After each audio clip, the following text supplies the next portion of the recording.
ഞാൻ കേന്ദ്ര മന്ത്രിക്ക് കത്തെഴുതിയിട്ടുണ്ട്, നടപടി സ്വീകരിക്കണമെന്ന് പറഞ്ഞു. ഉദ്യോഗസ്ഥന്മാർക്കെതിരെയും കരാറുകാർക്കെതിരെയും നടപടി സ്വീകരിക്കണമെന്ന് പറഞ്ഞ് നിതിൻ ഗഡ്കരിക്ക് കേന്ദ്രമന്ത്രിക്ക് കത്തെഴുതിയിട്ടുണ്ട്. കേന്ദ്ര സർക്കാരിനോട് ആവശ്യപ്പെട്ടിട്ടുണ്ട്. അല്ല, അവർക്ക് ഉത്തരവാദിത്തമുണ്ട്. ഇല്ലാന്ന് ആരാ പറഞ്ഞത്? ജനങ്ങൾ ഏറ്റെടുത്ത സർക്കാരിന്റെ 4ാം വാർഷികത്തിന്റെ പ്രഭ കെടുത്താൻ വീണ് കിട്ടിയ വിള്ളലും പൊളിഞ്ഞതിന്റെ ജാള്യതയിലാണ് പ്രതിപക്ഷം. ദേശീയപാതയിലുണ്ടായത് സംസ്ഥാനത്തിന്റെ വീഴ്ചയാണെന്നാണ് പ്രതിപക്ഷം അന്നു മുതൽ പറഞ്ഞുകൊണ്ടിരിക്കുന്നത്. ഇന്ന് ദേശീയപാത അതോറിറ്റിക്ക് വീഴ്ച പറ്റിയെന്ന് ചൂണ്ടിക്കാട്ടി നിതിൻ ഗഡ്കരിക്ക് കത്തയച്ചെങ്കിലും സംസ്ഥാന സർക്കാരിനെതിരെ ദുരാരോപണങ്ങൾ നിർത്താൻ പ്രതിപക്ഷ നേതാവ് വി ഡി സതീശന് മനസ്സ് വരുന്നില്ല. പിഴവ് പറ്റിയത് കേന്ദ്രത്തിന് തന്നെയെന്ന് ലീഗ് ആദ്യമേ തന്നെ തിരിച്ചറിഞ്ഞാണ് ഇ ടി മുഹമ്മദ് ബഷീർ നിതിൻ ഗഡ്കരിയെ നേരിൽ കണ്ട് കാര്യങ്ങൾ ധരിപ്പിച്ചത്. പിഴവ് പറ്റിയതാർക്കെന്ന് ഇപ്പോൾ പകൽ പോലെ വ്യക്തമാണ്. ഇലക്ട്രൽ ബോണ്ടിലൂടെ BJPക്ക് പണം നൽകിയ കമ്പനികൾക്ക് കരാർ നൽകിയ കേന്ദ്ര സർക്കാരിനെ പറയാതെ സംസ്ഥാന സർക്കാരിനെ മാത്രം പഴിക്കുന്നതിൻ്റെ ന്യായമെന്താണ്? സംസ്ഥാനത്തെ 3.5 കോടി ജനങ്ങളെയാണ് വെല്ലുവിളിക്കുന്നതെന്ന ഭരണപക്ഷത്തിന്റെ വാദം അരക്കെട്ടുറപ്പിക്കുകയാണ് വികസന വിരുദ്ധരെന്ന പദവി വിട്ടുകളയാൻ ഒരുക്കമില്ലാത്ത പ്രതിപക്ഷം. വന്ന വഴികളിലെല്ലാം വഴുതി വീണ പ്രതിപക്ഷത്ത് നിന്ന് കേരളം നല്ലതെന്തെങ്കിലും പ്രതീക്ഷിക്കുന്നുണ്ടോ? ന്യൂസ് ആൻഡ് വ്യൂസ് ചർച്ച ചെയ്യുന്നു. ഇന്നത്തെ ഈ ചർച്ചയിൽ പങ്കെടുക്കുന്നത് CPIM നേതാവ് ജെയ്ക് സി തോമസ്, കോൺഗ്രസ് നേതാവ് professor Roni K Baby, BJP നേതാവ് CV സജിനി, മുതിർന്ന മാധ്യമപ്രവർത്തകൻ M ജയചന്ദ്രൻ എന്നിവരാണ്. സ്വാഗതം 4 പേർക്കും. ഇപ്പോൾ ഏതായാലും കേരളത്തിൽ പ്രക്ഷുബ്ധമായ കാലാവസ്ഥയാണ്. 16 ദിവസം മുമ്പേ കാലവർഷം എത്തി എന്നുള്ളതാണ് ഏറ്റവും പുതിയ വാർത്ത. ശ്രീ റോണി കെ ബേബി, കേരളത്തിലെ പ്രതിപക്ഷം കെട്ടിപ്പടച്ചുവിടുന്ന നുണക്കൊടുങ്കാറ്റുകളേക്കാൾ ഭേദമാണ് നേരത്തെ എത്തിയ കാലവർഷവും കാറ്റുമെന്നാണ് ഇപ്പോൾ കേരളത്തിലെ ജനങ്ങൾ പറയുന്നത്. നിലവിൽ കേരളത്തിൻ്റെ രാഷ്ട്രീയ കാലാവസ്ഥ കോൺഗ്രസ്സിന് പ്രതിപക്ഷത്തിന് ഗുണകരമല്ലെന്നാണ് ഏറ്റവും പുതിയ വിവരങ്ങൾ സൂചിപ്പിക്കുകയും ചെയ്യുന്നത്. ഈ ദേശീയപാത വിവാദവുമായി ബന്ധപ്പെട്ട വിള്ളലുമായി ബന്ധപ്പെട്ട കുഴപ്പം ആർക്കാണ് പറ്റിയതെന്ന് കേരളത്തിലെ ജനങ്ങൾക്കൊക്കെ അറിയാം. പക്ഷേ അത് സമ്മതിച്ചു തരാൻ പോകും വഴിക്ക് പിണറായി സർക്കാരിന് 4ാം വാർഷികത്തിലെത്തിയ പിണറായി സർക്കാരിനെ ഒന്ന് നുള്ളാൻ ഒരവസരം കിട്ടി, അതും വിള്ളലിനെ അവസരമാക്കിയ പ്രതിപക്ഷത്തെയാണ് കേരളം കണ്ടത്. എന്താണ് ഇങ്ങനെ ഒരു നിലപാട്? റോണി കെ ബേബി, ദേശീയപാത വിവാദം ഇത്രയും വഷളാകുവാൻ കാരണം, അല്ലെങ്കിൽ ഇത്രയും ചർച്ചയാകുവാൻ കാരണം, അല്ലെങ്കിൽ ഇത്രയും ആരോപണ പ്രത്യാരോപണങ്ങൾ ഉണ്ടാവാൻ കാരണം, അതിന്റെ ഏക ഉത്തരവാദി എന്ന് പറയുന്നത് സംസ്ഥാന സർക്കാരാണ്. ഞാൻ കൃത്യമായി പറയാം. ബഹുമാനപ്പെട്ട മുഖ്യമന്ത്രി പ്രകാശനം ചെയ്ത പ്രോഗ്രസ് റിപ്പോർട്ട്, അതിലെ 209 പേജ് ഒന്ന് പരിശോധിക്കുക. ആ 209 പേജിൽ വലിയ വെണ്ടയ്ക്ക അക്ഷരത്തിലാണ് എഴുതിയിരിക്കുന്നത്, ഇടതുപക്ഷ സർക്കാരിന്റെ 2ാം പിണറായി വിജയൻ സർക്കാരിന്റെ ഏറ്റവും വലിയ നേട്ടങ്ങളിൽ ഒന്ന് എന്ന് പറയുന്നത് ദേശീയപാത 66 കാസർഗോഡ് മുതൽ തിരുവനന്തപുരം വരെ യുദ്ധകാല അടിസ്ഥാനത്തിൽ നടപ്പാക്കുന്നതിനുള്ള എല്ലാ നടപടികളും സ്വീകരിച്ചു. സമയബന്ധിതമായി അതിന്റെ വികസന പ്രവർത്തനങ്ങൾ മുന്നോട്ട് പോവുകയാണ്. അതുകൊണ്ടാണ് ഓരോ ഘട്ടം വന്നപ്പോഴും ഇപ്പോൾ ഈ സംസ്ഥാന സർക്കാരിന് ഇതിനകത്ത് ഒരു അവകാശവാദവും ഉന്നയിക്കാൻ ഇല്ലായിരുന്നുവെങ്കിൽ എന്തുകൊണ്ടാണ് ഇപ്പോൾ പ്രതിപക്ഷം ആരോപണം ഉന്നയിക്കുന്നതിന്? കാരണം ഓരോ ഘട്ടത്തിലും കഴിഞ്ഞ 4 വർഷം പിണറായി വിജയൻ സർക്കാരിന്റെ ഏറ്റവും വലിയ വികസന നേട്ടമായി ഇവിടെ ചിത്രീകരിച്ചത്. ഈ കൈരളി TV ഉൾപ്പെടെ ഞാൻ പങ്കെടുത്ത നിരവധിയായ ചർച്ചകളില് ഇടതുപക്ഷത്തിന്റെ ബഹുമാനപ്പെട്ട സുഹൃത്തുക്കള് പിണറായി വിജയൻ സർക്കാരിന്റെ ഏറ്റവും വലിയ നേട്ടമായി ചിത്രീകരിച്ച് ഇതാ നോക്കൂ, ദേശീയപാത വികസനം യുദ്ധകാല അടിസ്ഥാനത്തിൽ മുന്നോട്ട് പോകുന്നു, പശ്ചാത്തല വികസനത്തില് കേരളം ഒരുപാട് മുന്നോട്ട് പോകുന്നു, 6000 കോടി രൂപ സംസ്ഥാന സർക്കാർ ഭൂമി ഏറ്റെടുക്കൽ, അല്ലെങ്കിൽ ഉമ്മൻചാണ്ടി സർക്കാരൊക്കെ വളരെ ദയനീയമായി പരാജയപ്പെട്ടു, VS അച്യുതാനന്ദൻ സർക്കാർ പരാജയപ്പെട്ടു. അവിടെ ഇതാ പിണറായി വിജയൻ സർക്കാർ പുതിയൊരു മാതൃക ഇവിടെ കാണിച്ചുകൊണ്ട് ഭൂമി ഏറ്റെടുക്കാൻ വേണ്ടി 25% തുക നൽകിക്കൊണ്ട് വലിയ വിപ്ലവകരമായ ഒരു മാറ്റം വരുത്തിയിരിക്കുന്നു. ഇതിന്റെ ഭാഗമായി എന്ത് ചെയ്തു? ഇവിടെ പൊതുമരാമത്ത് വകുപ്പ് മന്ത്രി മുഹമ്മദ് റിയാസ്, അദ്ദേഹത്തിന്റെ ഫേസ്ബുക്ക് നോക്കുക, അദ്ദേഹം ഇപ്പോഴും അതൊന്നും ഡിലീറ്റ് ചെയ്തിട്ടില്ല. ഓരോ റീച്ച് വരുമ്പോഴും എന്ത് ചെയ്യുക, അദ്ദേഹം അവിടെ ചെല്ലുന്നു, അദ്ദേഹം അതിലൂടെ നടക്കുന്നു, റീൽസ് ഇടുന്നു, ഫോട്ടോ ഇടുന്നു, സർക്കാരിന്റെ വലിയ നേട്ടമായി ചിത്രീകരിക്കുന്നു. അപ്പൊ ഈ നാട്ടിലെ ജനങ്ങൾ പറഞ്ഞ ഒറ്റ കാര്യത്തിലുള്ളൂ, നേട്ടം വരുമ്പോൾ ഇത് ഞങ്ങളുടേതാണ്, കോട്ടം വരുമ്പോൾ ഞങ്ങൾക്ക് ഇതിനകത്ത് ഒന്നുമില്ല. മുഖ്യമന്ത്രി പറയുന്നത് എന്താ കഴിഞ്ഞ ദിവസം പറഞ്ഞത്? ആ മുതൽ ഇച്ഛ വരെ ഇതിന്റെ മുഴുവൻ അക്ഷരങ്ങളുടെ ഇതിന്റെ മുഴുവൻ ഉത്തരവാദിത്വം വരുന്നത് നാഷണൽ ഹൈവേ അതോറിറ്റി ഓഫ് ഇന്ത്യക്കാണ്. ഇവിടെ എന്താ അമിതമായ അവകാശവാദം, അതാണിപ്പോൾ ഈ ഇടതുപക്ഷ സർക്കാരിനെ കൊണ്ടുപോയി കുഴിയിലാക്കിയിരിക്കുന്നത്. ഇപ്പോൾ ഞങ്ങൾ പറയുന്ന ഒറ്റ ചോദ്യമുള്ളൂ, നിങ്ങൾ ഇതിന്റെ ക്രെഡിറ്റ് എടുക്കാൻ വേണ്ടി നിങ്ങളുടെ ഫോട്ടോയും സെൽഫിയും റീൽസും ഫ്ലെക്സും വെച്ച് ഈ കേരളത്തിൽ മുഴുവൻ വലിയ ആഘോഷം നടത്തിയെങ്കിൽ സ്വാഭാവികമായിട്ട് ഇതിന്റെ കോട്ടം വരുമ്പോൾ അതിന്റെ ഉത്തരവാദിത്തം കൂടി നിങ്ങൾ ഏറ്റെടുക്കാനായിട്ട് തയ്യാറാകണം. നേട്ടം മുഴുവൻ അല്ല, അത് കറക്റ്റ്, താങ്കൾ പറഞ്ഞത് ശരിയാണ് Shri റോണിക്ക് baby.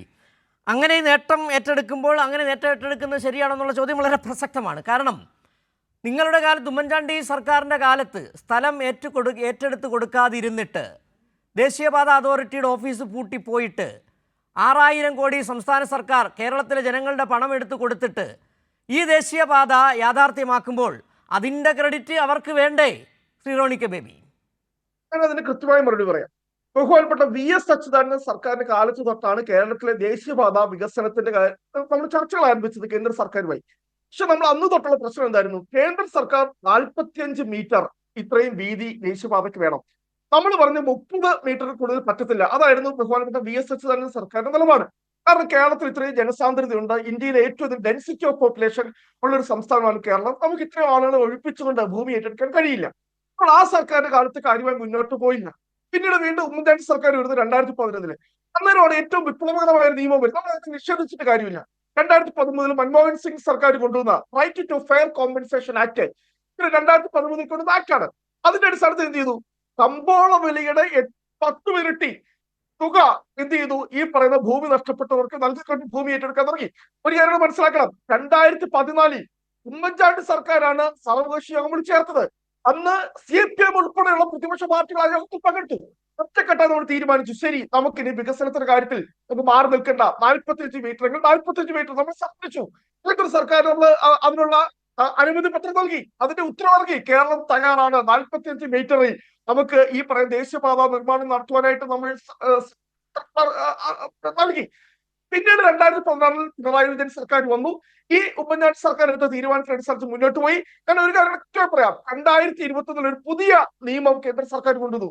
Value capture finance model എന്ന് പറഞ്ഞാൽ 100% ഈ പറയുന്ന ഭൂമി ഏറ്റെടുക്കലിന്റെ 100% സംസ്ഥാന സർക്കാരുകൾ നിർവഹിക്കണം.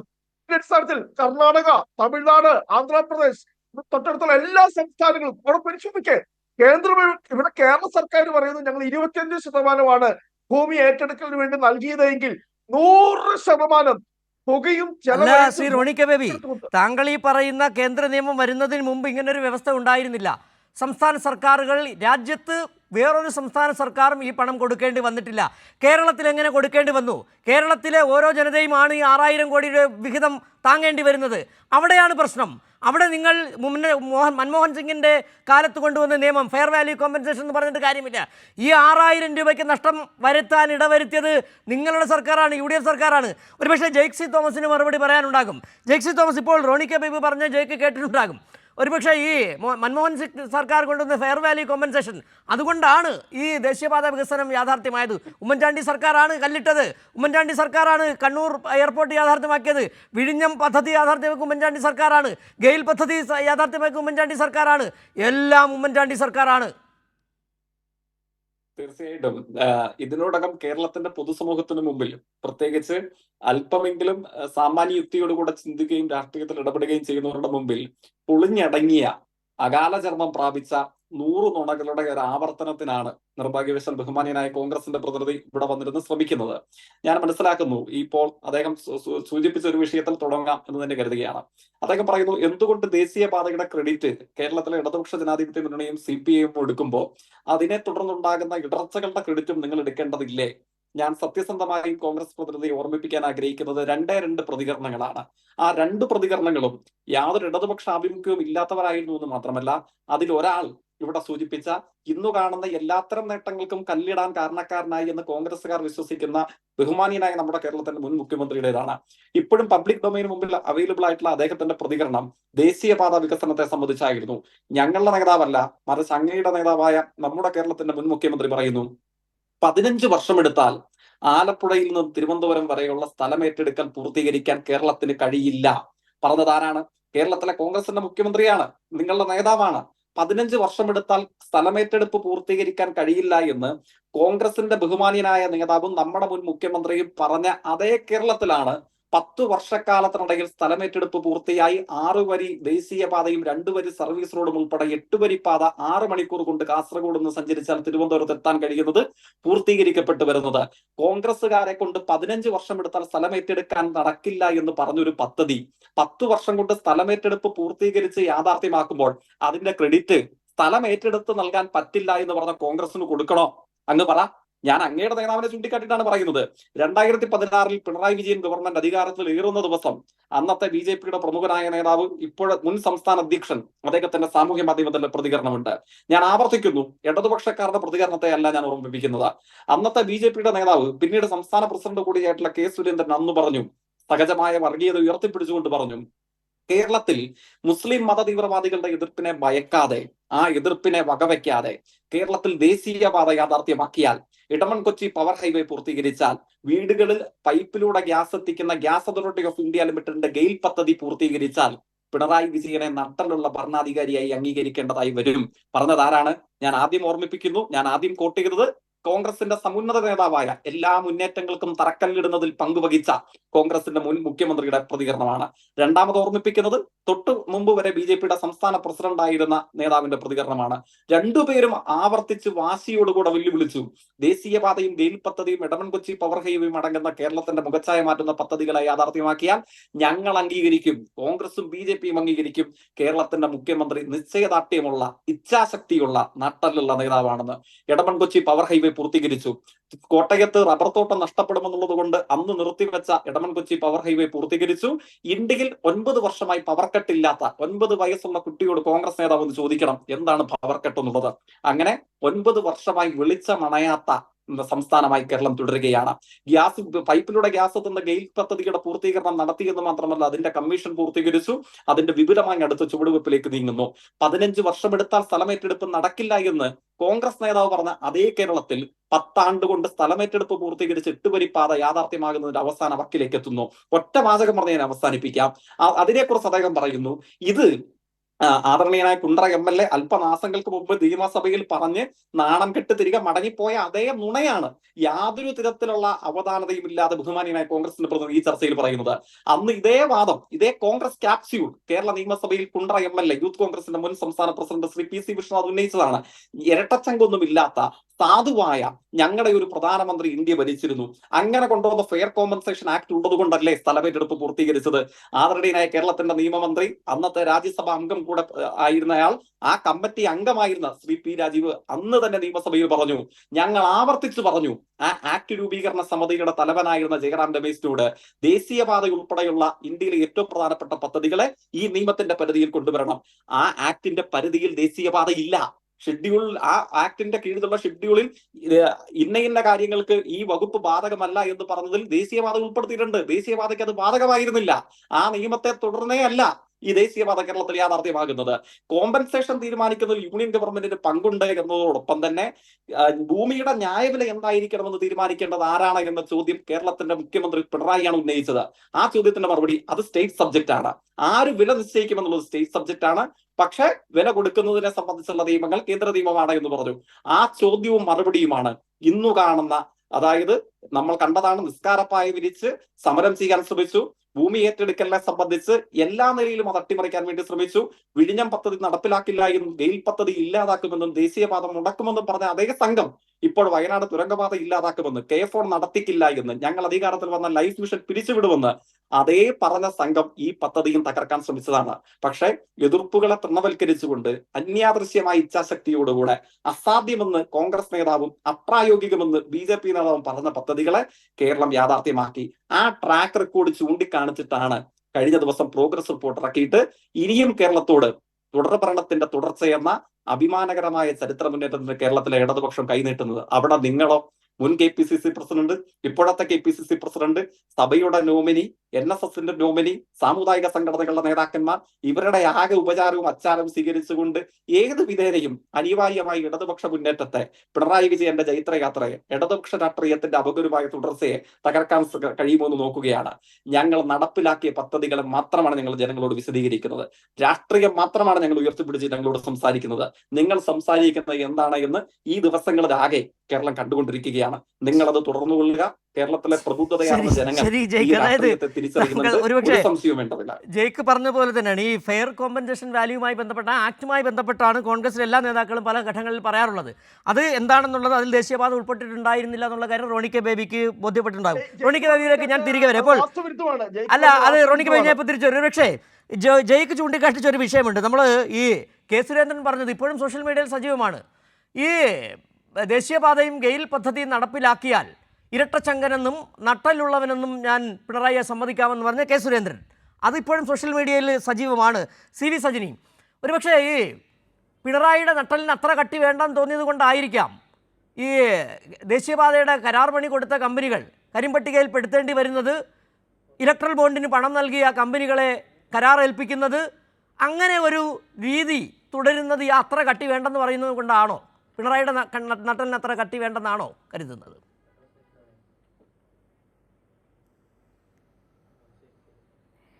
ഈ വഴുതി വീണ വഴികളിൽ അത് പ്രതിപക്ഷം മാത്രമല്ല, അതിൽ റീലിട്ടവരുമുണ്ട് ആ ലിസ്റ്റിൽ എന്ന് ഞാനൊന്ന് ഓർമ്മിപ്പിക്കാൻ ആഗ്രഹിക്കുകയാണ്.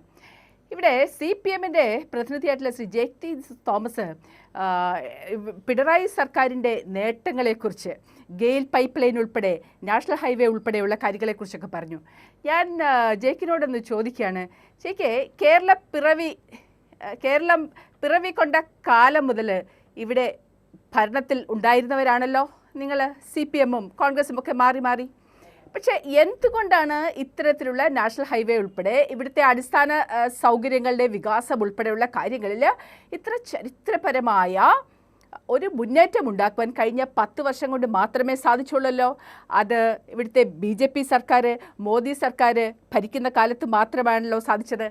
അപ്പോൾ ഓർക്കുക, ഈ ആരുടെ ഇച്ഛാശക്തിയാണ്, ആരുടെ ദൃഢനിശ്ചയമാണ്, വികസനത്തിന് വേണ്ടിയിട്ടുള്ള ആരുടെ ആഭിമുഖ്യമാണ് ഈ നാട്ടിലെ ജനങ്ങൾക്ക്, ഇന്ത്യയുടെ ഒരറ്റം മുതൽ അങ്ങേയറ്റം വരെയുള്ള ജനങ്ങൾക്ക് അടിസ്ഥാന സൗകര്യങ്ങൾ ഉണ്ടാവണം, അവർക്ക് ഗതാഗതം ഉണ്ടാവണം, അവർക്ക് വികസനം ഉണ്ടാവണം എന്ന ദൃഢനിശ്ചയം ആർക്കുള്ളത് കൊണ്ടാണ്? ആരുടെയൊക്കെ നട്ടലിന്, ആരുടെയൊക്കെ നെഞ്ചിന് വിരിവുള്ളത് കൊണ്ടാണ് ഇത് നമുക്ക് സാധ്യമായത് എന്ന് ഈ നാട്ടിലെ മുഴുവൻ ജനങ്ങൾക്കും അറിയാം. നോക്കൂ, 2014 വരെ ഏതാണ്ട് നാഷണൽ ഹൈവേയുടെ ഒരു ലെങ്ത് എന്ന് പറയുന്നത് 94,000 കിലോമീറ്റർ മാത്രമായിരുന്നില്ലേ? ഇന്നത് 1,45,000 കടന്നുവല്ലോ. അപ്പം ഏതാണ്ട് 37 കിലോമീറ്ററാണ് ഓരോ ദിവസവും ഈ നാഷണൽ ഹൈവേയിൽ അടിസ്ഥാന വികസനത്തിൻ്റെ ഭാഗമായിട്ടുള്ള വർക്കുകൾ പൂർത്തിയാക്കിക്കൊണ്ടിരിക്കുന്നത്. അപ്പം അത്ര ത്വരിതഗതിയിലുള്ള ഇച്ഛാശക്തിയോട് കൂടിയിട്ടുള്ള പ്രവർത്തനങ്ങളാണ് ഇവിടെ നടക്കുന്നത്. പിന്നെ നമ്മുടെ ഒരു സംസ്ഥാനത്തിലേക്ക് ഒരു വികസനം കൊണ്ടുവരുമ്പോൾ അത് ആ സംസ്ഥാനത്തെ സർക്കാരുമായി ചേർന്നുകൊണ്ട് തന്നെയാണ് ചെയ്യുന്നത്. ആ സർക്കാരിനും അവിടെ ഒരു വലിയ പങ്കുണ്ട്. തീർച്ചയായിട്ടും നാഷണൽ ഹൈവേയിലേക്ക് വന്ന സമയത്ത് ഇവിടുത്തെ സർക്കാരുമായി ചേർന്ന് സർക്കാരുമായി കൂടിയാലോചന നടത്തിക്കൊണ്ട് തന്നെയാണല്ലോ ഇതൊക്കെ നമ്മുടെ ഇത്തരത്തിൽ വികസന പ്രവർത്തനങ്ങൾ എല്ലാ കാര്യങ്ങളിലും, ഇപ്പൊ റേഷൻ അരി ഉൾപ്പെടെയുള്ള കാര്യങ്ങൾ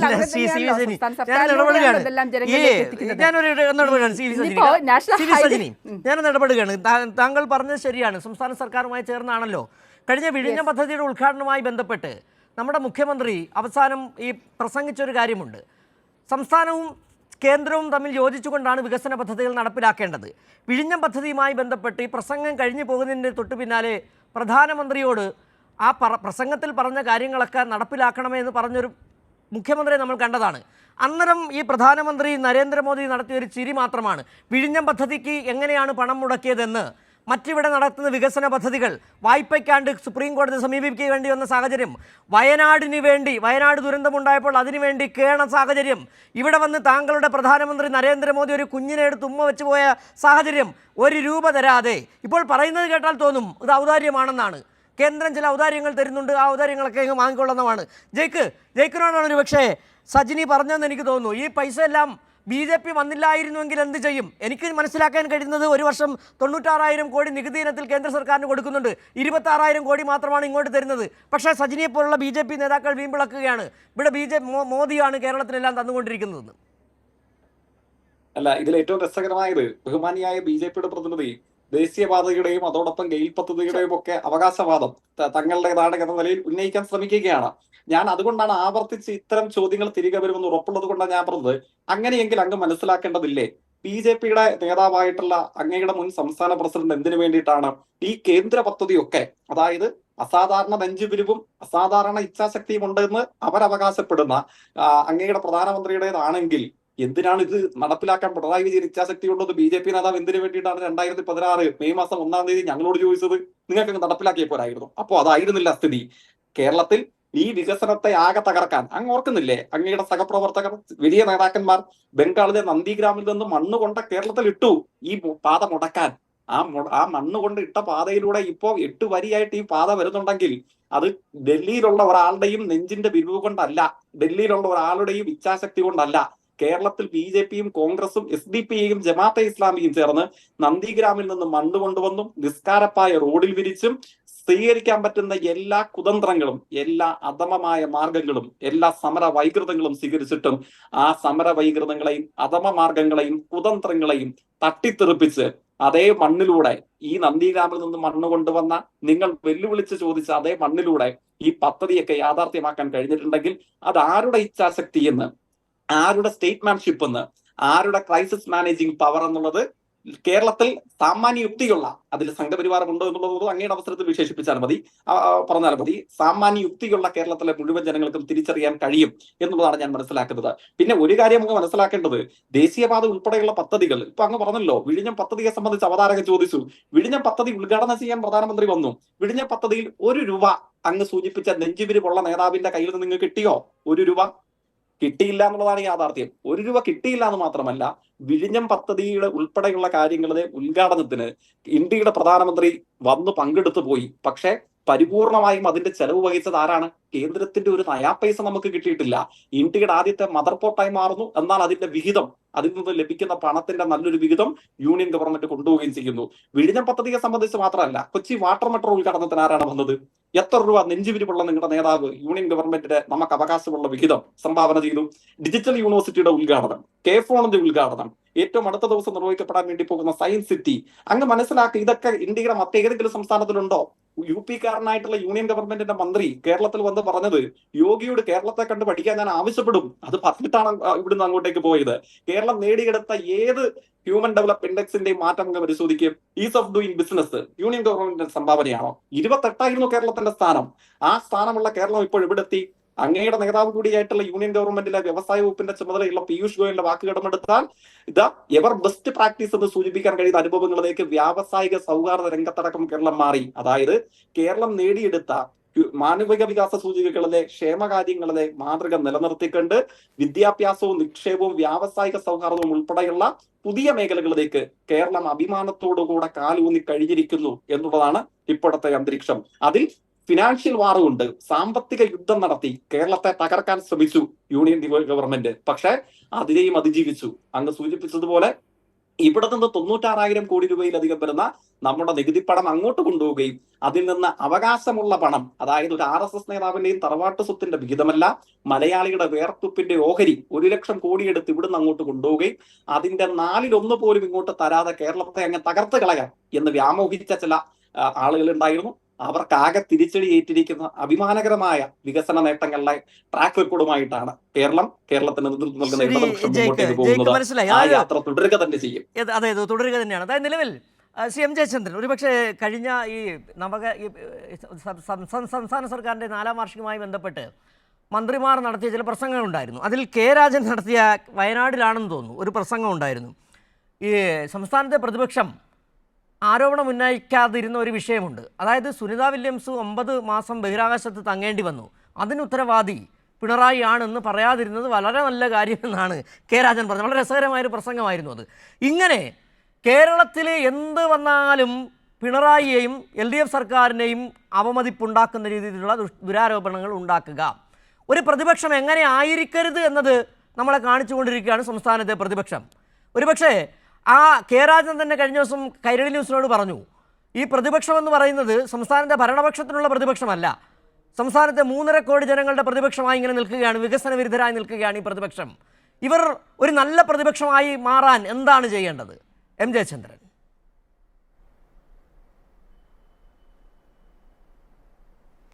അല്ല, ഇവർ പ്രതിപക്ഷം നല്ലതായി മാറുന്നതിനെ സംബന്ധിച്ച് നമ്മൾ പറഞ്ഞു കൊടുത്തിട്ടോ ചർച്ച ചെയ്തിട്ടോ എന്താണ് സിജു പ്രയോജനം എന്നുള്ളത് കേരളം കണ്ടുകൊണ്ടിരിക്കുകയാണല്ലോ നിരന്തരം. ഏറ്റവും ഒടുവിലാണ് ഈ റോഡ് നിർമ്മാണത്തിലുണ്ടായ മണ്ണിടിച്ചിലിനെ സംബന്ധിച്ച് ഇപ്പോഴത്തെ പ്രതിപക്ഷ നേതാവും മുൻ പ്രതിപക്ഷ നേതാവും ചാനൽ ചർച്ചയിൽ പങ്കെടുക്കുന്ന കോൺഗ്രസിലെ പ്രതിനിധികളുമൊക്കെ ഉന്നയിച്ചുകൊണ്ടിരിക്കുന്ന വിതണ്ഡവാദങ്ങൾ എന്ന് പറയുമ്പോൾ സ്വന്തം പക്ഷത്തിനെ സംബന്ധിച്ച് ഒന്നും പറയാതിരിക്കുകയും മറുപക്ഷത്തിന് മേൽ അനാവശ്യമായ ആരോപണങ്ങൾ ഉന്നയിക്കുകയും ചെയ്യുക, അതാണല്ലോ വിതണ്ഡവാദം. ആ വിതണ്ഡവാദമാണ് ഇവിടെ അടക്കം ഇപ്പോഴും ഉന്നയിക്കപ്പെട്ടുകൊണ്ടിരിക്കുന്നത്. അതിൻ്റെ വസ്തുതകൾ പറയുക എന്നുള്ളതല്ലോ. അതിന് ഏറ്റവും വലിയ ഉദാഹരണം നമ്മൾ കഴിഞ്ഞ ദിവസം കണ്ടത് എന്താണ്? ഇവരുടെ എല്ലാം തിങ്ക് ടാങ്കായി പ്രവർത്തിക്കുന്നത് കേരളത്തിലെ ഏറ്റവും വലിയ മീഡിയ ഹൗസായി അറിയപ്പെടുന്ന മലയാള മനോരമയാണല്ലോ. ബുധം എന്നാണ് ഒന്നാം പേജ് ഹെഡിങ് വന്നത്. എന്താണ്? എത്രമേൽ പുച്ഛം നിറഞ്ഞ, പരിഹാസം നിറഞ്ഞ, ആക്ഷേപകരമായ പരാമർശമാണ് സംസ്ഥാന സർക്കാരിനെതിരെ ഈ വിഷയവുമായി ബന്ധപ്പെട്ട് ഉയർത്തിക്കൊണ്ടുവരാൻ ആ പത്രം ശ്രമിച്ചത്.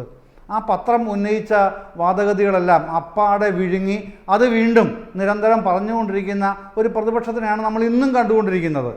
അതാണല്ലോ ഇന്നലെ ജസ്റ്റിസ് ദേവൻ രാമേന്ദ്രന് ഏതായാലും LDF സർക്കാരിനോട് ഏതെങ്കിലും വിദൂരമായി സ്വപ്നത്തിലെങ്കിലും ആഭിമുഖ്യമുണ്ടെന്ന് ഒരാൾ ആരോപിക്കില്ലല്ലോ. അദ്ദേഹമാണ് കോടതിയിൽ നിർത്തിക്കുടഞ്ഞത്. അവസാനം എന്താണ് സംഭവിച്ചത്? തെറ്റ് ഞങ്ങളുടേതാണ് എന്ന് national highway authority of India NHAI അവിടെ ഏത്തമിടുന്നതാണ് കണ്ടത്.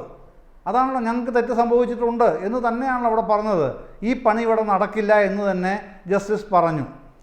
ആ സ്ഥിതിയിലേക്ക് എത്തിയത് എന്താണ്? അവിടെ എന്തുകൊണ്ടാണ് സംസ്ഥാന സർക്കാരിന് ഇക്കാര്യത്തിൽ എന്തെങ്കിലും പങ്കുണ്ട് എന്നാരും പറയാത്തത്? അവർക്ക് തലയ്ക്ക് വെളിവുള്ളതുകൊണ്ടാണ്. വസ്തുത അതാണ്, മറ്റൊന്നും നമ്മൾ കാണേണ്ടതില്ല. ഇപ്പോൾ ഇവിടെ ഇതിൻ്റെ അവകാശ തർക്കത്തെ സംബന്ധിച്ചാണ് റോണി കെ ബേബി അടക്കം പറയുന്നത്. BJP പ്രതിനിധിയായ സജിനി പറഞ്ഞത് റോഡ് നിർമ്മാണത്തിന് മോദി താല്പര്യമെടുത്തതിൻ്റെ പേരിൽ ഉണ്ടാകുന്ന കാര്യങ്ങളും ഒക്കെ അവരവരുടെ ഭാഷ്യം അവർ പറയുന്നുണ്ട്. പക്ഷേ ഞാൻ ആദ്യം ഒരു കാര്യം പറയാം. ഇവിടെ നമ്മുടെ തുറമുഖങ്ങളുടെ നിർമ്മാണത്തിന് 2015 ഒരു മിഷൻ മോഡ് കേന്ദ്ര സർക്കാർ ഉണ്ടാക്കുന്നത്. ആ സംഗതി കഴിഞ്ഞ് തൊട്ട് പിന്നാലെയാണ് റോഡുകളുടെ വികസനത്തിന് അതിൻ്റെ പേര് സാഗർമാല എന്നായിരുന്നു. സാഗർമാല പ്രോജക്റ്റാണ് വിഴിഞ്ഞം അടക്കം വന്നത്. അത് കഴിഞ്ഞ് പിന്നീടാണ് ഭാരത്മാല പ്രോജക്റ്റ് എന്നും പറഞ്ഞ് റോഡുകളുടെ വികസനത്തിനായി വേറൊരു മിഷൻ മോഡ് ഉണ്ടാക്കുന്നത്. അപ്പോൾ അവിടെയൊക്കെ കൺസീവ് ചെയ്തിരിക്കുന്ന എന്താണ്? ചുമതലകളൊക്കെ കേന്ദ്ര യൂണിയൻ ഗവൺമെൻറ്റിനാണ്. അതിൻ്റെ ടെൻഡറിങ്ങും DPR മറ്റു കാര്യങ്ങളുമൊക്കെ ഉപരിതല ഗതാഗത മന്ത്രാലയം നിർവഹിക്കും. അതിന് കീഴിൽ NHAI നിർവഹിക്കും. സ്റ്റേറ്റുകൾ ബാക്കി അനുബന്ധ കാര്യങ്ങൾ ചെയ്താൽ മതി. അങ്ങനെ വന്നപ്പോഴാണ് കേരളത്തിൽ ആഫീസും പൂട്ടി. ഒരു NHAIക്ക് ഒരു ഓഫീസ് ഉണ്ടായിരുന്നു. ആ ഓഫീസ് പൂട്ടിയിട്ടാണ് ഇവർ സ്ഥലം വിട്ടത് കേരളത്തിൽ നിന്ന്. ഞങ്ങളിനി ഈ പദ്ധതിയായിട്ട് ഇങ്ങോട്ടില്ല എന്ന് പറഞ്ഞ് പോയ NHAIക്കാരെ തിരിച്ച് വിളിച്ചു കൊണ്ടുവന്ന് ഈ പദ്ധതി നടത്തണം എന്നാവശ്യപ്പെട്ടപ്പോഴാണ് പുതിയ ഡിമാൻഡ് വരുന്നത്. നിങ്ങൾ ഭൂമി കൊടുത്തേ പറ്റൂ എന്നുള്ള ഡിമാൻഡ് ഗഡ്കരി വെക്കുന്നത്. ആ വിരട്ടലിന് മുമ്പിൽ ഒരുപാട് ചർച്ചകൾ ചെയ്തു. അവസാനം ഞങ്ങളത് ഏറ്റെടുക്കുകയാണ് എന്ന് തന്നെ മുഖ്യമന്ത്രി ആദ്യം ഡൽഹിയിൽ പറഞ്ഞു, പിന്നെ കേരളത്തിൽ വന്ന് പറഞ്ഞു. അങ്ങനെയാണല്ലോ 5640 കോടി രൂപ കൊടുത്ത് ഈ പാതയുടെ സ്ഥലം വസ്തു ഏറ്റെടുക്കുന്നത്. ഈ ഏറ്റെടുത്തതിൻ്റെ പിതൃത്വം ഈ സർക്കാരിന് വേണ്ടേ? ആ വസ്തു ഏറ്റെടുത്ത് കൊടുത്തു എന്നുള്ള ആ നടപടിയുടെ ആ കർത്തവ്യം, അതിൻ്റെ ഉത്തരവാദിത്വം, പിതൃത്വം അത് ഈ സർക്കാരിന് LDF സർക്കാരിനാണുള്ളത്. അതിൽ ആ റോഡിൻ്റെ പിതൃത്വമാണ് ഏറ്റെടുത്തിട്ടുള്ളത്. അതാണ് ഈ നിൽക്കാനൊരു പണിയാൻ്റെ തറ വേണമല്ലോ, സ്ഥലം വേണമല്ലോ റോഡ് പണിയാൻ. ആ സ്ഥലം ഏറ്റെടുത്ത് കൊടുക്കാം എന്ന് ഡൽഹിയിൽ തീരുമാനിച്ച് കേരളത്തിൽ നടപടി തുടങ്ങിയപ്പോഴാണ് NHAI കേരളത്തിൽ വന്ന് പൂട്ടിയിട്ടിട്ട് പോയ ഓഫീസ് തുറന്ന് പ്രവർത്തിച്ച് ഇപ്പോൾ ഇവിടെ ഈ നിലയിൽ എത്തി നിൽക്കുന്നത്.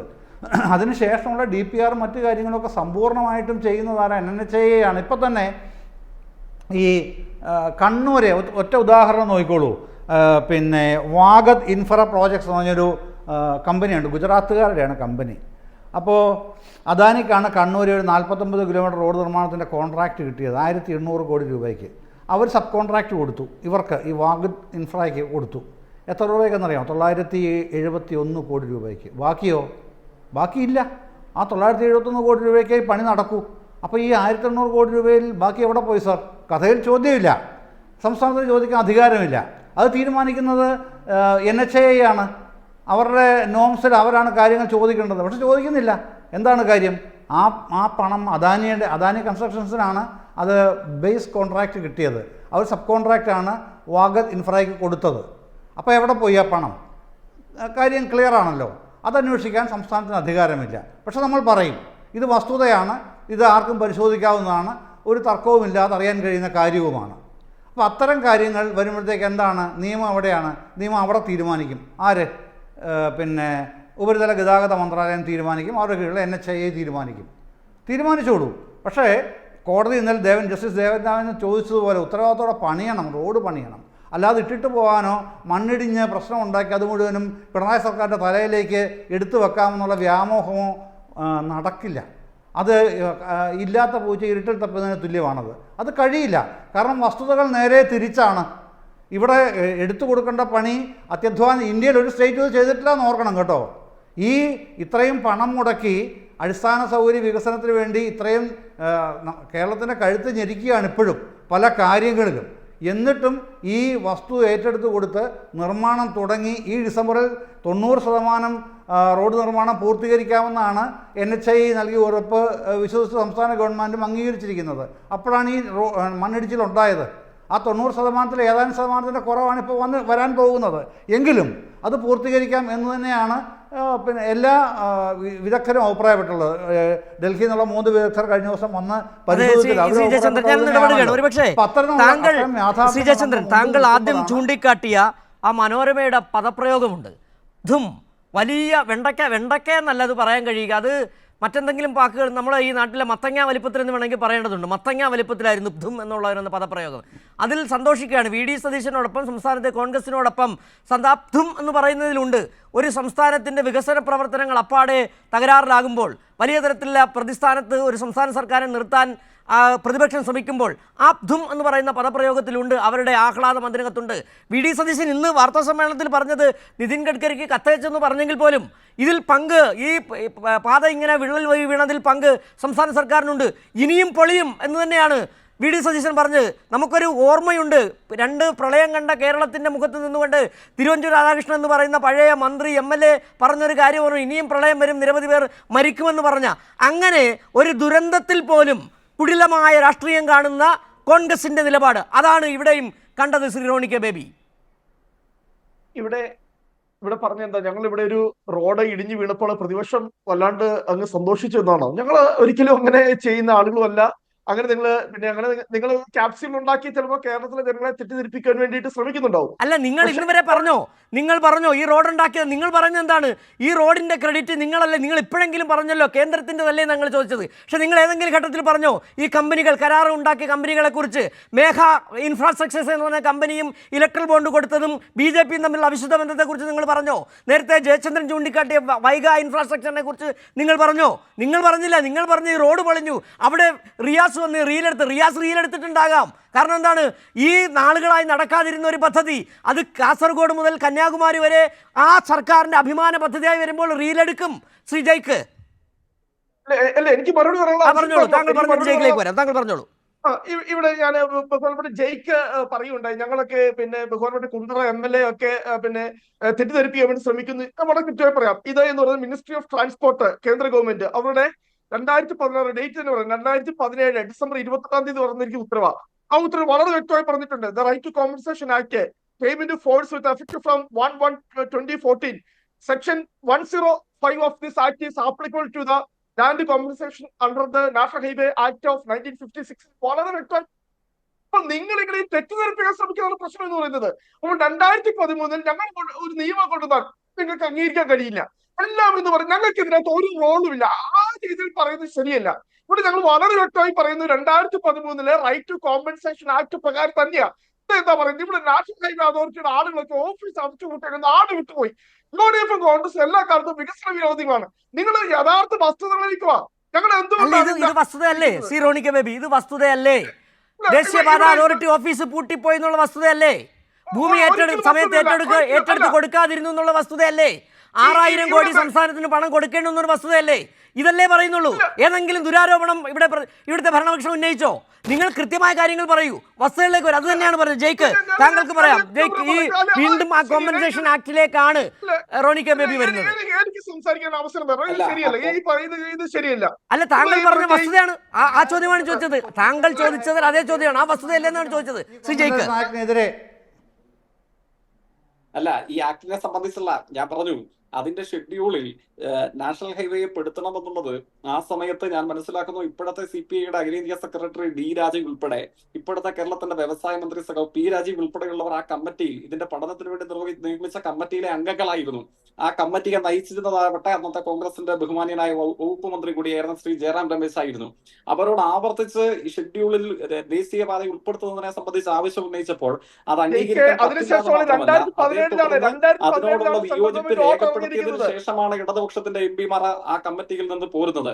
അതിനെ സംബന്ധിച്ചുള്ള ചർച്ചയും ചോദ്യങ്ങളുടെ മറുപടിയും ഇപ്പോൾ എന്റെ ഫോണിൽ തന്നെയുണ്ട്. ഞാൻ മനസ്സിലാക്കുന്ന ഒരു ഇടവേളയോ മറ്റോ വരുന്ന സമയത്ത് അങ്ങയുടെ നിർമ്മാണ സംഘത്തിന്റെ കയ്യിലേക്ക് എനിക്ക് അയച്ചു കൊടുക്കാൻ കഴിയുകയും നമുക്ക് ഈ ചർച്ചയിൽ തന്നെ അതിനെ സംബന്ധിച്ചുള്ള കോൺഗ്രസ് നേതാവിന്റെ ബോധപൂർവമല്ലാത്ത, അങ്ങനെ തന്നെ പറയുന്നു, ബോധപൂർവമല്ലാത്ത അദ്ദേഹത്തിന്റെ തെറ്റിദ്ധാരണകളെ പരിഹരിക്കാൻ നമുക്ക് ഈ ചർച്ചയിൽ തന്നെ കഴിയും എന്നെനിക്ക് ഉറപ്പാണ്. പിന്നെ ഇതിന്റെ ആകെ പിതൃത്വത്തെ സംബന്ധിച്ച് നമ്മൾ എത്ര തവണ ചർച്ച ചെയ്തിട്ടുള്ളതാണ്. ഞാൻ ആവർത്തിച്ച് പറഞ്ഞല്ലോ, ഞാൻ CPMന്റെ ഇടതുപക്ഷത്തിന്റെ ഒരു നേതാവിന്റെയും പ്രതികരണം കോട്ട് ചെയ്തിട്ടില്ല. ദേശീയപാതയുടെ സ്ഥലമേറ്റെടുപ്പ് 1.5 പതിറ്റാണ്ട് പൂർത്തീകരിച്ചാൽ നടക്കില്ല എന്ന് പറഞ്ഞ കോൺഗ്രസ് മുഖ്യമന്ത്രി ആ നാട്ടിലാണ് ഇത് പൂർത്തീകരിക്കപ്പെടുന്നത്. ഇത് നടപ്പിലാക്കിയാൽ മുഖ്യമന്ത്രി പിണറായിയെ അംഗീകരിക്കേണ്ടതായി വരുമെന്ന് പറഞ്ഞ BJPയുടെ സംസ്ഥാന അധ്യക്ഷൻ ആ നാട്ടിലാണ് ഈ പദ്ധതി പൂർത്തീകരിക്കപ്പെടുന്നത്. ആ രണ്ട് പ്രതികരണങ്ങളെ ചൂണ്ടിക്കാട്ടിയിട്ടാണ് ഈ കാര്യങ്ങളിൽ കേരളത്തിലെ ഇടതുപക്ഷ ജനാധിപത്യ മുന്നണിയും മുഖ്യമന്ത്രിയും അന്യാദൃശ്യവും അഭിമാനകരവുമായ ഇച്ഛാശക്തിയോടുകൂടെ ദൃഢനിശ്ചയത്തോടുകൂടെ കേരളത്തെ മുമ്പോട്ടേക്ക് നയിച്ചു. അതിന്റെ ചുവട്ടിൽ വെച്ചിട്ടാണ് ഈ അഭിമാന വികസന പദ്ധതികളുടെ പൂർത്തീകരണത്തിൽ ഇന്ന് കേരളം സാക്ഷ്യം വഹിക്കുന്നത്. മുൻ മുഖ്യമന്ത്രിയുടെ 1.5 പതിറ്റാണ്ട് എടുത്താൽ സ്ഥലം ഏറ്റെടുപ്പ് പൂർത്തീകരിക്കാൻ കഴിയില്ല എന്ന പ്രതികരണത്തെ സംബന്ധിച്ച് കോൺഗ്രസ് നേതാവിന് മിണ്ടാട്ടമല്ലല്ലോ. ഇപ്പോൾ ജനപ്രതിനിധി PN പ്രതാപൻ മുമ്പിലേ. അല്ല, താങ്കൾ പറഞ്ഞോളൂ ശ്രീ ജയ്ക്ക്. റോണി കെ ബേബിക്ക് സംസാരിക്കാൻ അവസരം കിട്ടുന്നത് താങ്കൾ പറഞ്ഞോളൂ. താങ്കൾ പറയൂ. വളരെ കൃത്യമായി പറയാം. കാരണം ചരിത്രപരമായി ഏറ്റവും വലിയ നിയമനിർമ്മാണമാണ് 2013 കേസോടെ പറയണം ഹൈക്കോടതി. എന്തുകൊണ്ടാണ് ഇപ്പോൾ കേന്ദ്ര സർക്കാർ ഇഷ്ടം പോലെ ഇവിടെ നാഷണൽ ഹൈവേ നിർമ്മിക്കാൻ പറ്റുന്നത്? കാരണം ഏറ്റവും വലിയ തടസ്സം നമുക്കെല്ലാം അറിയാം. കേരളത്തിൽ ജയിക്കും ഞാനും ഒക്കെ പ്രവർത്തന നമുക്കറിയാം. ഇവിടെ ഭൂമി ഏറ്റെടുക്കാൻ വേണ്ടി ഓർഡർ വന്നു, അന്നേരം പോയി കോടതി സ്റ്റേ മേടിക്കുന്നു. അങ്ങനെ വർഷങ്ങൾ കടന്നു പോകുന്നു. അതുകൊണ്ടാണ് 2013 ശ്രീ ജയചന്ദ്രൻ താങ്കൾക്ക് പറയും 2013 കേസുമായി ബന്ധപ്പെട്ട വിവരങ്ങൾ താങ്കൾക്ക് പറയാം. ജയചന്ദ്രൻ.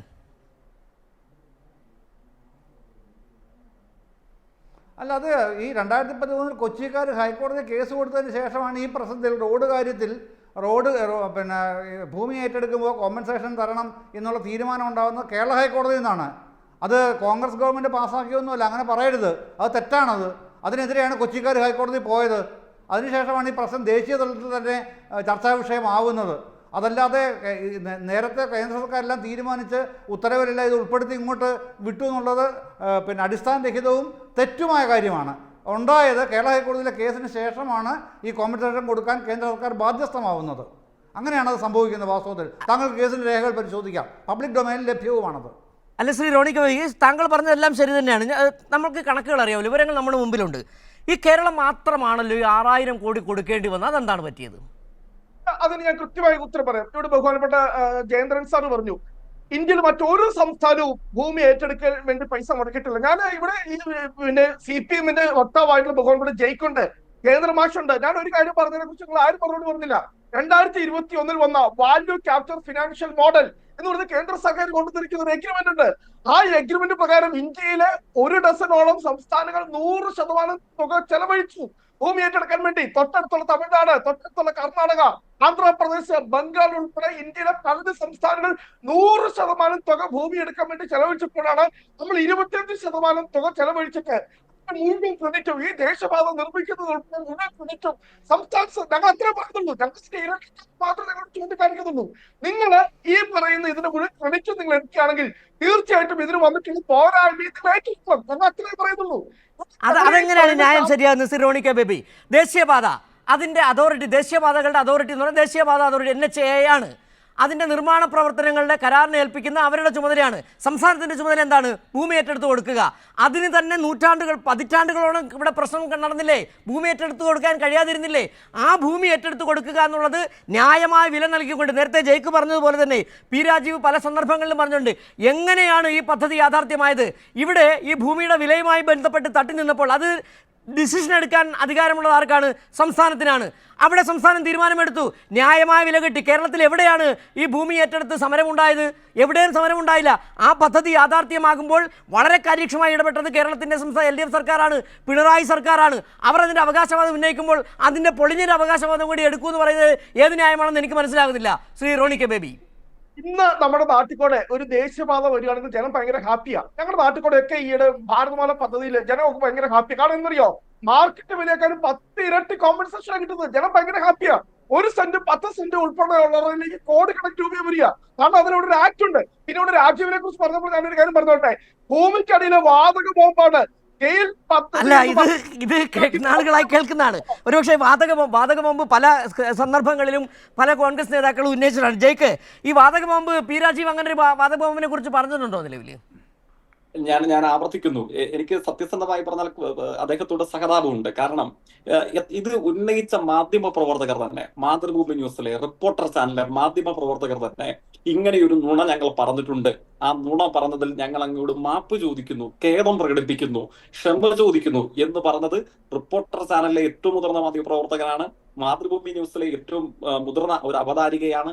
ഇവരൊക്കെ വ്യവസായ മന്ത്രിയുടെ മുമ്പിൽ വെച്ച് തന്നെ മാതൃഭൂമി പുസ്തകോത്സവത്തിന്റെ തിരുവനന്തപുരത്ത് കനകക്കുന്നിലെ പരിപാടിയിൽ തത്സമയം മാതൃഭൂമിയുടെ മാധ്യമ പ്രവർത്തക അതിനെ സംബന്ധിച്ച് ക്ഷമ ചോദിക്കുന്നുണ്ട്. റിപ്പോർട്ടർ ചാനലിലെ മാധ്യമ പ്രവർത്തകൻ ഇദ്ദേഹത്തിന്റെ മുമ്പിൽ വെച്ച് തന്നെ ഞാൻ ഇങ്ങനെ ഒരു നുണ പറഞ്ഞിരുന്നു, ആ നുണ പറഞ്ഞത് തെറ്റായിപ്പോയി, ഇങ്ങനെ വാതക ബോംബെന്ന് പറഞ്ഞിട്ടുണ്ടായിരുന്നില്ല എന്ന് പറഞ്ഞുകൊണ്ട് അദ്ദേഹത്തോട് ക്ഷമ ചോദിക്കുന്നു. നമ്മുടെ കൺമുമ്പിലുള്ള ദൃശ്യത്തെയെങ്കിലും വിശ്വസിക്കാൻ രാഷ്ട്രീയം കോൺഗ്രസിന്റേതോ സംഘപരിവാരത്തിന്റേതോ ഇടതുപക്ഷത്തിന്റേതോ ആരുടേതുമാവട്ടെ, പക്ഷെ കൺമുമ്പിൽ ഇങ്ങനെ വിളിച്ചു പറഞ്ഞ യാഥാർത്ഥ്യത്തെ ഇനിയെങ്കിലും ഉൾക്കൊള്ളാനും അംഗീകരിക്കാനും ഏത് സാധാരണക്കാരനായ മനുഷ്യനും തയ്യാറാകേണ്ടതില്ലേ? യുക്തിചിന്തയും ബുദ്ധിയും വീട്ടിൽ വെച്ചിട്ട് നമ്മൾ ആരും ഒരു സംവാദത്തിനും പോകാൻ പാടില്ല. ഗെയിൽ പദ്ധതിക്ക് ആദ്യഘട്ടത്തിൽ CPM എതിരായിരുന്നു. നിങ്ങൾ സമരം മറുപടി കൊടുക്കാനുണ്ട് എനിക്ക്. താങ്കളിലേക്ക് വരാം. റോണി കെ ബേബി ജയ്ക്കിനോടൊരു ചോദ്യം, ആ മറുപടിക്ക് ശേഷം CV സജിനിലേക്ക് വരാം. ജയ്ക്ക്, ഗെയിൽ പദ്ധതിക്ക് CPM എതിരായിരുന്നോ? ഒരു പദ്ധതിക്കും, അത് ഗെയിൽ പദ്ധതിയാവട്ടെ വിഴിഞ്ഞമാവട്ടെ, ഒരു പദ്ധതിക്കും കേരളത്തിൽ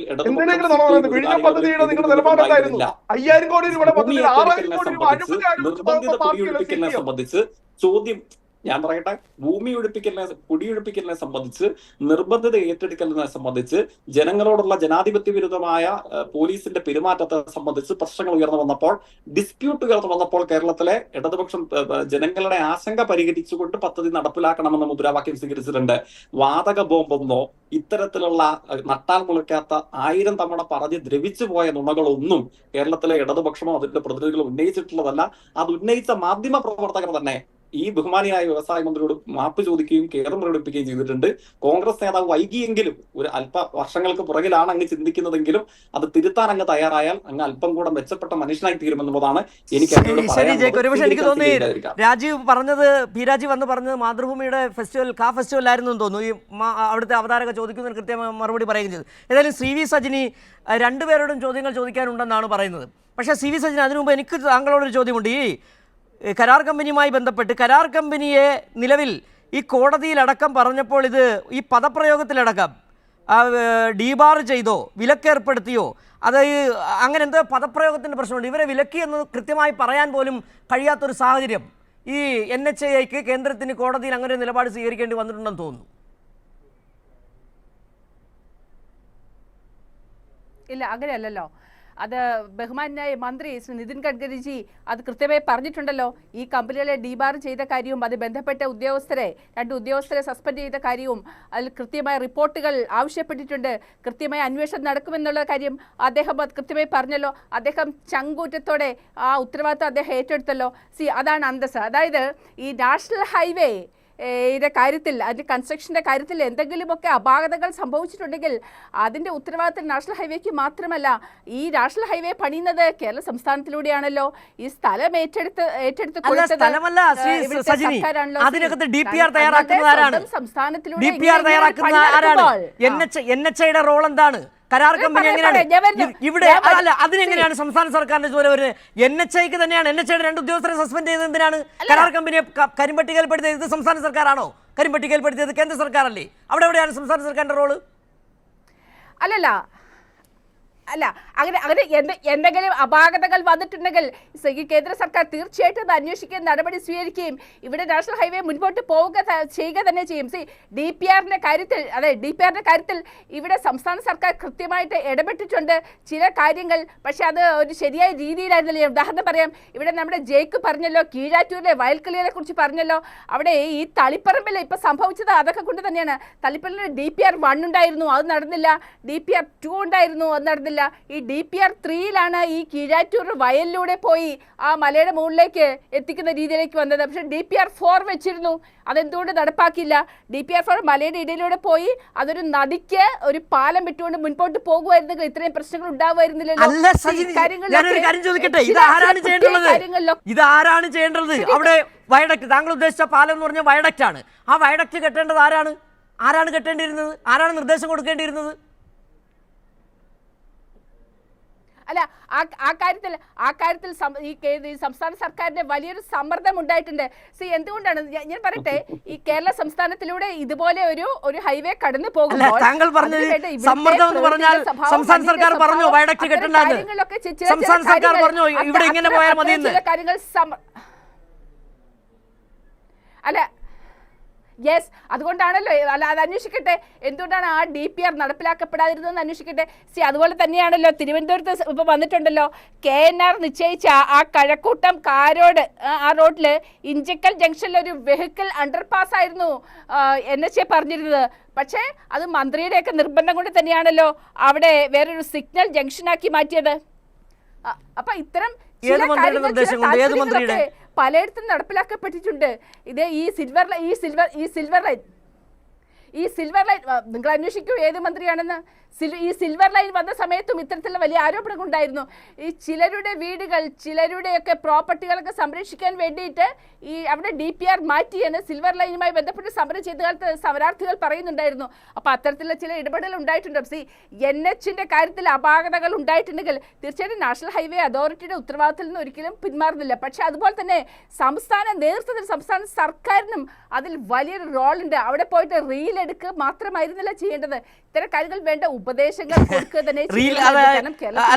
സജിനി പറഞ്ഞത് ഉപദേശം സംസ്ഥാന സർക്കാർ അല്ല, താങ്കൾ പറഞ്ഞ കാര്യം മനസ്സിലായി. അതായത് മുഹമ്മദ് റിയാസ് റീൽ എടുക്കുകയായിരുന്നില്ല വേണ്ടിയിരുന്ന NHA ഉപദേശിക്കണമായിരുന്നു, അവിടെ അങ്ങനെ വയഡക്റ്റ് കെട്ടണമായിരുന്നു എന്നൊക്കെ മുഹമ്മദ് റിയാസ് പോയി പറയണമായിരുന്നു എന്നാണ് ഇപ്പോൾ സജിനി പറഞ്ഞത്. ജയ്ക്ക് ബഹുമാനിയായ BJP നേതാവ് മനസ്സിലാക്കേണ്ടത് പറയുന്നുണ്ടായിരുന്നല്ലോ, 100 കണക്കിന് മീറ്റിംഗ് നടത്തി എന്ന് പറഞ്ഞല്ലോ. 100 കണക്കിന് മീറ്റിംഗിൽ എന്താണ് പറഞ്ഞത്? 100 കണക്കിന് മീറ്റിംഗിൽ എന്താണ് പറഞ്ഞത്? തീർച്ചയായിട്ടും സംസ്ഥാന സർക്കാരിനും ചില നിർദ്ദേശങ്ങളും സജഷൻസും ഒക്കെ മുൻപോട്ട് വെക്കണമല്ലോ. അത് വെക്കാമായിരുന്നല്ലോ. തങ്ങളുടെ സംസ്ഥാനത്തൂടെയല്ലേ, തങ്ങളുടെ ജനങ്ങൾക്ക് അനുഭവിക്കാനുള്ള റോഡിൽ ആ കാര്യത്തിൽ നിന്ന് യാതൊരു ഉത്തരവാദിത്വവും ആ കാര്യത്തിൽ എന്തുകൊണ്ടാണ് കാണിക്കാതിരുന്നത്? ജനങ്ങളോട്, തങ്ങളുടെ സ്വന്തം സംസ്ഥാനത്തോട് ഉത്തരവാദിത്തമുള്ള സർക്കാർ അല്ലെങ്കിൽ മന്ത്രി അത്തരം കാര്യങ്ങൾ കൂടി ശ്രദ്ധിക്കണമായിരുന്നു. അതായത് മുഹമ്മദ് റിയാസ് ശ്രദ്ധിച്ചു വരുന്നെങ്കിൽ ഈ പ്രശ്നം ഉണ്ടാവില്ലായിരുന്നു എന്നാണ് സജിനി പറയുന്നത്. Equally responsible for it. Equally responsible for it. അതായത് റെസ്പോൺസിബിൾ തന്നെയാണ്. ഉത്തരവാദിത്തം ഏറ്റെടുക്കാൻ കാണിച്ച ആ അന്തസ്സുണ്ടല്ലോ, അത് ആ ധൈര്യം തന്റെ ഇടം സംസ്ഥാന സർക്കാരും മന്ത്രിയും കൂടെ കാണിക്കണം. എല്ലാ അപാകതകളും പരിഹരിച്ചുകൊണ്ട് നമ്മൾ മുൻപോട്ട് പോവുക തന്നെ ചെയ്യും, അതിൽ സംശയമൊന്നുമില്ല. ഇവിടെ അടിസ്ഥാന വികസനം ഉണ്ടാവണം. കൗതുകവും രസകരവുമാണ് ബഹുമാനിയായ BJPയുടെ പ്രതിനിധിയുടെ വാദമുഖങ്ങൾ. ഞാനിപ്പോ എല്ലാത്തരം വിശദാംശങ്ങളിലേക്ക് പോകുന്നില്ല. ഇവരെന്താ ഇങ്ങനെ? സജിനി, ജയ്ക്ക് മറുപടി പറയട്ടെ. എന്തായാലും BJP പ്രതിനിധിയുടെ വാദമുഖങ്ങൾ അങ്ങേയറ്റം കൗതുകവും രസകരവുമാണ് എന്ന കാര്യത്തിൽ നമുക്കാർക്കും സംശയമില്ല. അവരുടെ ആകെ ഒരു പ്രധാനപ്പെട്ട കൺസേൺ കേരളത്തിന്റെ പൊതുമരാമത്ത് വകുപ്പ് മന്ത്രി അദ്ദേഹം റീൽസ് ഇടുന്നു എന്നുള്ളതാണ്. അത് ദേശീയപാതയിൽ വന്ന് അദ്ദേഹം റീൽസ് ഇടുന്നത് യൂണിയൻ ഗവൺമെന്റിന്റെ പണം കൊണ്ട് പണിയുന്ന ഒരു റോട്ടിൽ സംസ്ഥാന പൊതുമരാമത്ത് വകുപ്പ് മന്ത്രി വന്ന് എന്തിന് റീൽസ് ഇടുന്നു എന്നുള്ളതാണ്. അതിനെക്കുറിച്ചാണ് ഈ ചർച്ചയുടെ വലിയൊരു ഭാഗം നമ്മൾ വിശദീകരിച്ചത്. പിന്നെ ഇനി അങ്ങനെ റീൽസ് ഇടുന്നതിൽ നിങ്ങൾക്ക് അസഹിഷ്ണുതയുണ്ടോ? ഉണ്ടെങ്കിൽ വേറൊരു മാർഗവുമില്ല. ആ അസഹിഷ്ണുത 4 മടക്കി BJP ആഫീസിൽ വെക്കുക എന്ന് പുറത്തേയുള്ളൂ. കാരണം ഞങ്ങൾ നടപ്പിലാക്കിയ പൂർത്തീകരിച്ച പദ്ധതികളുടെ, ഇടതുപക്ഷ ഗവൺമെന്റ് പൂർത്തീകരിച്ച പദ്ധതികളുടെ റീൽസ് ഇടാനാണെങ്കിൽ ദേശീയപാത അങ്ങോട്ടും ഇങ്ങോട്ടും മാത്രം സഞ്ചരിച്ചാൽ പോരാ. 100-ലധികം വരുന്ന പാലങ്ങൾ, 5 വർഷക്കാലം കൊണ്ട് 100-ലധികം വരുന്ന പാലങ്ങൾ, 26,000 കിലോമീറ്ററോളം വരുന്ന കേരളത്തിന്റെ PWD റോഡിൽ 17,000 കിലോമീറ്ററിലധികം വരുന്ന റോഡ് BMBC ഉന്നത നിലവാരത്തിൽ ടാർ ചെയ്ത് പൂർത്തീകരിച്ചത്. മേൽപ്പാലങ്ങൾ ഇല്ലാത്ത സംസ്ഥാനമായിട്ട് കേരളം ഉടനടി മാറാൻ വേണ്ടി പോവുകയാണ്. അതല്ല, റെയിൽവേ ക്രോസിംഗുകൾ ഇല്ലാത്ത, മേൽപ്പാലങ്ങളാൽ സമൃദ്ധമായ സംസ്ഥാനമായിട്ട് കേരളം ഉടനടി മാറാൻ വേണ്ടി പോവുകയാണ്. യൂണിയൻ ഗവൺമെന്റിന്റെ ഒരു അണാ പൈസ പോലും സ്വീകരിക്കാതെ കേരളത്തിന്റെ മാത്രം തനത് ഫണ്ട് കൊണ്ട് പണിത 100-ലധികം വരുന്ന പാലങ്ങൾ, 17,000-ലധികം വരുന്ന PWD റോഡുകൾ, BMBC നിലവാരത്തിൽ ടാർ ചെയ്തത്, റെയിൽവേ ക്രോസിംഗുകൾ ഇല്ലാത്ത സംസ്ഥാനമായിട്ട് കേരളം മാറുന്നത്, ഇതടക്കം സംസ്ഥാന പൊതുമരാമത്തിന്റെ വകുപ്പിന്റെ ചരിത്രത്തിലെ ഏറ്റവും ഉജ്ജ്വലവും അഭിമാനകരവുമായ പ്രവർത്തനങ്ങൾക്കാണ് കേരളത്തിന്റെ പൊതുമരാമത്ത് വകുപ്പും അതിന്റെ നേതൃപദവി അലങ്കരിക്കുന്ന സർ മുഹമ്മദ് റിയാസും നേതൃത്വം നൽകിയിട്ടുള്ളത്. റീൽസ് എടുക്കാനാണെങ്കിൽ, ദൃശ്യങ്ങൾ പകർത്തിയിടാനാണെങ്കിൽ ഒരു 5 വർഷം തികയാതെ വരും. അത്ര കണ്ട പ്രവർത്തനങ്ങൾ വിജയകരമാക്കി പൂർത്തീകരിച്ച് കേരളത്തിന് സമർപ്പിച്ചിട്ടുണ്ട് കേരളത്തിലെ സർക്കാർ പൊതുമരാമത്ത് വകുപ്പ്, അതിന്റെ നേതൃപദവി അലങ്കരിക്കുന്ന മന്ത്രി സഖാവ് മുഹമ്മദ് റിയാസ്. പിന്നെ അദ്ദേഹം പറയുന്നു, സംസ്ഥാനത്തൂടെ കടന്നു പോകുന്നു എന്നതുകൊണ്ട് സംസ്ഥാനത്തിന് ഉത്തരവാദിത്തമില്ലേ? DPR അല്ല, ഞാൻ അങ്ങയുടെ ചോദ്യങ്ങൾക്ക് മാത്രം മറുപടി പറയുന്നുള്ളൂ. DPR മാറ്റിയത് ദുരൂഹമല്ലേ? ഇതേ സംശയമാണ്, ഇതേ യുക്തിസഹമല്ലാത്ത സംശയം അല്പ ദിവസങ്ങൾക്ക് പുറകിൽ തൃശൂർ MP, ക്യാബിനറ്റ് പദവി, യൂണിയൻ മന്ത്രിസഭയിലെ അംഗം, അദ്ദേഹം പറയുന്നുണ്ടായിരുന്നു. DPR തീരുമാനിക്കുന്നത് ആരാണ്? DPR തിരഞ്ഞെടുക്കുന്നത് ആരാണ്? DPR നടത്തുന്നത് ആരാണ്? DPR നിർവഹിക്കുന്നതിലും തിരഞ്ഞെടുക്കുന്നതിലും ഫൈനൽ ഡിസിഷൻ എടുക്കുന്നതിലും ഏതെങ്കിലും ഒന്നിൽ സംസ്ഥാനത്തെ ആർക്കെങ്കിലും പങ്കുണ്ടോ? ഇല്ല എന്നുള്ളത് പച്ച പരമാർത്ഥമായി നമ്മുടെ മുമ്പിൽ നിൽക്കുകയല്ലേ. ഈ DPR തെരഞ്ഞെടുത്ത് ആ കമ്പനികളെ ഏൽപ്പിക്കുന്നതടക്കമുള്ള സമ്പൂർണ്ണ ഉത്തരവാദിത്വം യൂണിയൻ ഗവൺമെന്റിന്റെ കീഴിലാണ്. അതുകൊണ്ടാണല്ലോ ഇപ്പോ മുസ്ലിം ലീഗിന്റെ നേതാവ് പരാതി കൊടുക്കുന്നത് ആർക്കാണ്? സംസ്ഥാന മുഖ്യമന്ത്രിക്കല്ലല്ലോ പരാതി കൊടുക്കുന്നത്. കോൺഗ്രസിന്റെ പ്രതിപക്ഷ നേതാവ് പരാതി കൊടുക്കുന്നത് ആർക്കാണ്? സംസ്ഥാനത്തിന്റെ നേതാക്കന്മാർക്കല്ലല്ലോ, അല്ലെങ്കിൽ മന്ത്രിമാർക്കല്ലല്ലോ പരാതി കൊടുക്കുന്നത്. അതൊക്കെ കൊടുക്കുന്നത് യൂണിയൻ മന്ത്രിസഭയ്ക്കല്ലേ. അപ്പോൾ നിങ്ങൾ ആ കാര്യത്തിൽ നിർവഹിച്ചിട്ടുള്ള മാപ്പർഹിക്കാത്ത തെറ്റ്, അഴിമതിയുടെ സ്വഭാവമുള്ള ക്രൂരത, അത് കേരളത്തിന് നേർക്ക് നടപ്പിലാക്കപ്പെട്ടു. മറ്റു പല ഇന്ത്യൻ സംസ്ഥാനങ്ങളിലും നടപ്പിൽ വരുത്തിയിട്ടുണ്ട് ഈ ക്രൂരതയും ഈ അഴിമതിയും ഒക്കെ. പക്ഷെ കേരളത്തിലായതുകൊണ്ട് മാധ്യമ സാന്ദ്രത അല്പം കൂടുതലുള്ളതുകൊണ്ട് അത് വലിയ ചർച്ചാ വിഷയമായി. പ്രധാനമന്ത്രി ഉദ്ഘാടനം ചെയ്ത അല്പ ദിവസങ്ങൾക്ക് പുറകിൽ ഉദ്ഘാടനം ചെയ്ത റെയിൽവേ ട്രാക്കും സ്റ്റേഷനും അടക്കം സമ്പൂർണ്ണമായി തകർന്ന് തരിപ്പണമാണെന്ന് നമ്മൾ കണ്ടതല്ലേ. എന്തായിരുന്നു ആ കാര്യത്തിൽ ആർക്കാണ് ഉത്തരവാദിത്വം? അപ്പോൾ ആർക്കാണ് അക്കാര്യത്തിൽ അഭിപ്രായം പറയാൻ സാധിക്കുക? ബീഹാറിൽ ഉൾപ്പെടെ നമ്മുടെ നാട്ടിൽ പല ഇന്ത്യൻ സംസ്ഥാനങ്ങളിലും യൂണിയൻ ഗവൺമെന്റിന്റെ വലിയ പങ്കാളിത്തമുള്ള എത്രയോ റോഡുകൾ, പാലങ്ങൾ ഒഴുകി ഒലിച്ചു പോകുന്നതിന് നമ്മുടെ നാട് അല്പ ദിവസങ്ങൾക്ക്, മാസങ്ങൾക്ക് ഇടയിൽ സാക്ഷ്യം വഹിച്ചു. ആർക്കാണ് ഉത്തരവാദിത്തം? ആരുടെ രാജിയാണ് ആവശ്യപ്പെടേണ്ടത്? അപ്പോൾ ഈ ചർച്ചയിലേക്ക് പോയാൽ BJPയുടെ കേരളത്തിലെ, ഇന്ത്യയിലെ ഒരു നേതാവിനും മാന്യമായി ജനങ്ങളെ അഭിസംബോധന ചെയ്യാൻ കഴിയില്ല. അതാണ് ഇന്ത്യൻ യാഥാർത്ഥ്യം എന്ന് പറയുന്നത്. പോകാതിരിക്കുകയായിരിക്കും. ശരി ജയ്ക്ക്. CM ജയചന്ദ്രൻ, പക്ഷേ താങ്കൾ നേരത്തെ ചൂണ്ടിക്കാണിച്ചതുപോലെ ഹൈക്കോടതിയുടെ ഇന്നലത്തെ ഇടപെടൽ വളരെ കൃത്യമായി തന്നെ പറഞ്ഞു. 2-3 വർഷമായ ജനങ്ങൾ കാത്തിരിക്കുന്നതാണ്. അതിൻ്റെ അവസാന ഘട്ടത്തിലേക്ക് വരുമ്പോൾ ഇത്തരം ഏർപ്പാടുകൾ സഹിക്കാൻ കഴിയുന്നതല്ല എന്ന അർത്ഥത്തിൽ തന്നെയാണ് ദേവരാമേന്ദ്രൻ പറയുകയും ചെയ്തത്. ഒപ്പം തന്നെയാണ് ലീഗ് എടുത്ത നിലപാട്, തുടക്കം മുതലേ എടുത്ത നിലപാട്. ലീഗ് ഒരിക്കൽ പോലും പറഞ്ഞിട്ടില്ല സംസ്ഥാന സർക്കാരിൻ്റെ കുഴപ്പമാണ് ഇതെന്ന്. നിതിൻ ഗഡ്കരി, T മുഹമ്മദ് ബഷീർ കാണുന്നു, കത്ത് കൊടുക്കുന്നു. അതിന് പിന്നാലെയാണ് ഇന്നാണ് VD സതീശൻ ചുവട് മാറ്റിക്കൊണ്ട് പറയുന്നത്, ഞാൻ അവിടെ കത്ത് കൊടുത്തിട്ടുണ്ട്, കേന്ദ്ര സർക്കാരിനും കുഴപ്പമുണ്ട് എന്നുള്ള അർത്ഥത്തിൽ. ഏതായാലും അവസാനത്തെ പണിയും പഴുക്കുന്നില്ല എന്നുള്ള കാര്യം, വിള്ളലും ഒരു വിദ്യയാക്കാമെന്നുള്ളത് സതീശന് മനസ്സിലായി. ആ വിദ്യയാക്കാമെന്നുള്ള ബോധ്യം പൊളിഞ്ഞുപോയെന്ന് സതീശന് മനസ്സിലായി.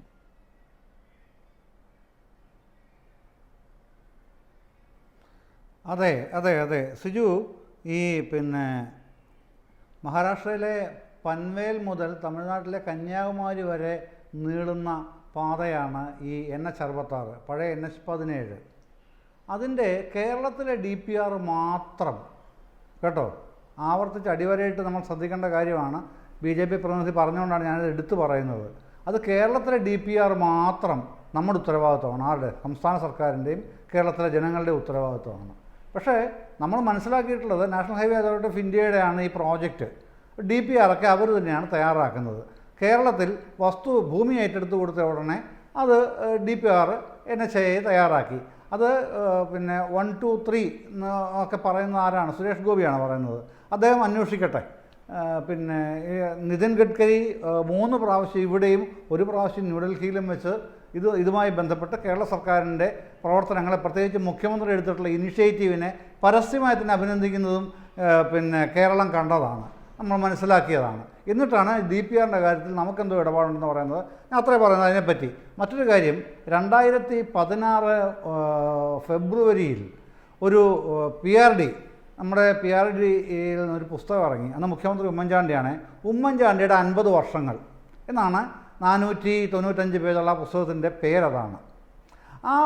പിന്നെ അതിൽ 2011 മുതൽ 2016 വരെയുള്ള ഉമ്മൻചാണ്ടിയുടെ കാര്യങ്ങളാണ് പറയുന്നതെങ്കിലും ഉമ്മൻചാണ്ടി 50 വർഷങ്ങളാണ് പേരിട്ടിരിക്കുന്നത്.